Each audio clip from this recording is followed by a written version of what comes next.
TMC ने PM Modi के बांग्लादेश दौरे को लेकर चुनाव आयोग से शिकायत की है। टीएमसी की ओर से इसे आदर्श आचार संहिता का उल्लंघन बताया गया। सीएम ममता बनर्जी पहले ही ऐलान कर चुकी थी कि वह इसकी शिकायत चुनाव आयोग में करेंगी। पीएम मोदी ने अपने 2 दिवसीय बांग्लादेश दौरे के दूसरे दिन और आखिरी दिन 27 मार्च को मतुआ समुदाय के लोगों को संबोधित किया था। पीएम ने मतुआ समुदाय के मंदिर में भी कुछ पल बिताए थे। पश्चिम बंगाल में मतुआ समुदाय सियासी तौर पर काफी अहम है और माना जाता है कि 50 से 70 विधानसभा सीटों पर हार जीत तय करने में उनकी अहम भूमिका रहती है। इस पर ममता बनर्जी ने कहा कि यहां चुनाव चल रहे हैं और वह बांग्लादेश जाकर बंगाल पर लेक्चर दे रहे हैं। यह चुनाव आचार संहिता का पूरी तरह उल्लंघन है। मुंबई में कोरोना वायरस के बढ़ते मामलों को देखते हुए बीएमसी ने अब अस्पतालों में बेड्स की संख्या बढ़ाने का फैसला किया है। बीएमसी निजी अस्पतालों में 2269 कोविड बेड बढ़ाएगी, जिनमें से 360 आईसीयू बेड्स शामिल होंगे। मुंबई में मौजूदा हालात में 3000 एक्स्ट्रा बेड्स हैं, जिनमें से 450 बेड निजी अस्पतालों में खाली हैं। इसके अलावा जंबो कोविड अस्पतालों में भी 1500 अतिरिक्त बेड उपलब्ध कराए जाएंगे। मुंबई शहर में इस सप्ताह के आखिर तक सरकारी अस्पताल, निजी अस्पताल और कोविड सेंटर में तकरीबन 7000 एक्स्ट्रा बेड्स उपलब्ध कराए जाएंगे। यह कदम कोरोना मरीजों की बढ़ती संख्या को देखते हुए उठाया गया है। कोरोना मरीजों की बढ़ती संख्या को देखते हुए बीएमसी ने इसके लिए तैयारियां शुरू कर दी हैं, ताकि अस्पतालों में बेड्स की संख्या कम ना पड़े। इसके लिए प्राइवेट अस्पतालों के 80% बेड्स और सभी आईसीयू बेड कोरोना मरीजों के लिए रिजर्व रखने का निर्देश दिया गया है। पश्चिम बंगाल विधानसभा चुनाव के दूसरे फेज की वोटिंग के लिए बीजेपी उम्मीदवार शुभेंदु अधिकारी के पक्ष में वोट मांगने नंदीग्राम गए अमित शाह ने ममता बनर्जी पर जमकर हमला बोला।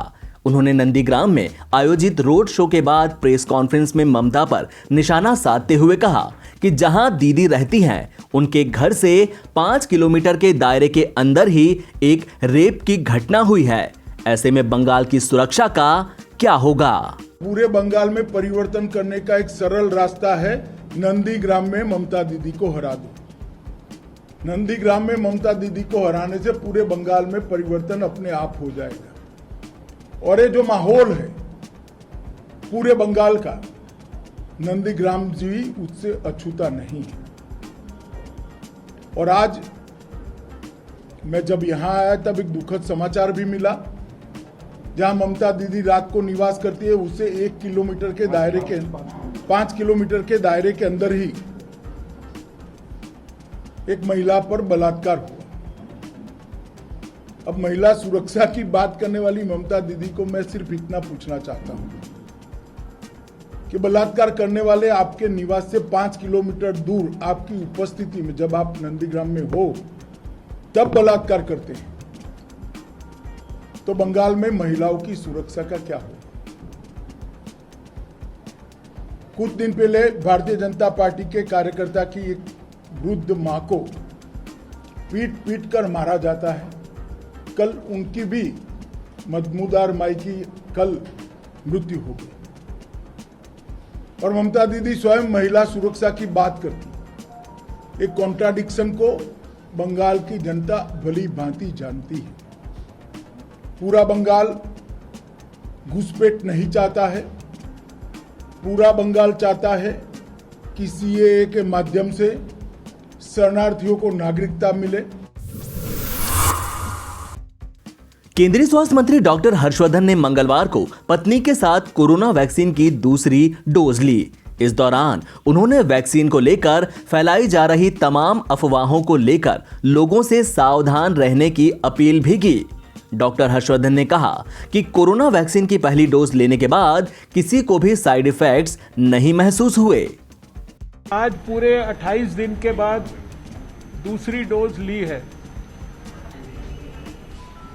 डोज लेने के 30 मिनट के बाद आज और पहली डोज के लेने से लेकर और आज तक हम दोनों में से किसी को भी किसी भी प्रकार का कोई भी साइड इफेक्ट नहीं हुआ है। मैंने ये बात पहले भी कई बार कही है कि भारत में जो वैक्सीन्स लगाई जा रही हैं, दोनों वैक्सीन्स पूरी तरह से सेफ हैं, इम्यूनोजेनिक हैं, इफेक्टिव हैं। बहुत सारे लोगों को इन विषयों के बारे में अभी भी डाउट है, तो मेरा उन सब लोगों से ये कहना है कि आप इस संदर्भ में वैज्ञानिकों की बात को सुनो। सोशल मीडिया पर और व्हाट्सएप यूनिवर्सिटी के अंदर जो बातें चलती हैं उन पर कतई विश्वास ना करें। रेयर जैसी पोजीशन होती है कि वैक्सीन लगने के बाद भी हो गया, लेकिन अगर हो भी जाता है तो कोई बहुत चिंता का विषय नहीं है। ये समझने की कोशिश करिए कि जो वैक्सीन है इसका जो है, जहां एक तरफ ये हमें प्रोटेक्शन और हमारी सुरक्षा को स्ट्रेंथन करती है, दूसरी तरफ वैक्सीन लगने के बाद अगर आपको कोविड मान लीजिए होने की संभावना भी होती है तो शायद कोविड के कारण उसके गंभीरता की ओर बढ़ने की संभावना, हॉस्पिटलाइजेशन होने की संभावना, आईसीयू में जाने की संभावना, वेंटिलेटर पर जाने की संभावना, प्राणों को बड़े पैमाने पर खतरा होने की संभावना, ये सारी संभावनाएं जो है वो बहुत नगण्य हो जाती हैं। दिल्ली एनसीआर का मौसम मंगलवार को अचानक दोपहर के बाद बदल गया। आसमान में बादल छा गए और कुछ इलाकों में धूल भरी आंधी चलती रही। मौसम विभाग के मुताबिक दिल्ली में अगले 48 घंटों तक ऐसा ही मौसम बना रहेगा। 40 किलोमीटर प्रति घंटे की रफ्तार से हवाएं चलेंगी। हालांकि बदलते मौसम से लोगों को गर्मी से कुछ राहत मिलेगी। आने वाले समय में दिल्ली वालों को अभी और गर्मी का एहसास भी होगा। मौसम विभाग की ओर से पहले ही आसमान में बादल छाए रहने और धूल भरी आंधी के चलने की संभावना व्यक्त की गई थी। हमारे पास 1945 में 31 मार्च को जो तापमान है वो 40.5 रियलाइज़ हुआ था और उसके बाद कल हमारे पास जो तापमान है वो 40.1 डिग्री सेंटीग्रेड रियलाइज़ हुआ है। तो 76 सालों बाद ये second highest temperature Delhi NCR में रियलाइज़ हुआ है। और अगर इसकी अगर हम मुख्य वजह जानना चाहते हैं तो देखेंगे कि बीते 3 दिनों में हमारे पास हवा की स्पीड में काफ़ी कमी आई थी और लगभग 7 से 8 किलोमीटर पर आवर की स्पीड से हवाएं चल रही थी। और साथ ही साथ देखेंगे कि हमारे पास आसमान में कुछ भी बादल नहीं थे और स्काई बिल्कुल क्लियर था। इसके चलते जो सन से हमारे पास एनर्जी मिल रही है वो पूरी तरह से हमारे पास जो है कह सकते हैं कि मिल रही है और इस वजह से तापमान में हमारे पास सिग्निफिकेंट वृद्धि हुई थी और 76 सालों बाद ये सेकंड हाईएस्ट टेम्परेचर रियलाइज़ किया गया। सर, अगर आज की बात करें तो आज भी स्काई क्लियर है और काफ़ी तेज़ जो धूप है वो है, तो क्या कह सकते हैं कि अभी जो टेम्परेचर है वैसा ही बरकरार रहेगा या फिर उससे भी ज़्यादा हाईएस्ट में जाने की संभावना इस साल दिख रही है? देखिए, अगर हम आगे 2 से 3 दिनों की बात करते हैं तो ये तापमान हमारे पास जो है थोड़ा सा कम रहेगा, क्योंकि कल की तुलना में आज विंड स्पीड काफ़ी वृद्धि हुई है हमारे पास और जो लगभग 40 से 45 किलोमीटर पर आवर की स्पीड से चल रही है और अगले 3 दिनों तक लगभग ऐसी सिचुएशन बनेगी। तो 1 अप्रैल तक हमारे पास तापमान थोड़ा सा गिरा रहेगा और कह सकते हैं कि जो 40 डिग्री सेंटीग्रेड तक पहुँच गया था वो लगभग 36 से 38 डिग्री सेंटीग्रेड तक अगले 1 तारीख तक आ जाएगा हमारे पास।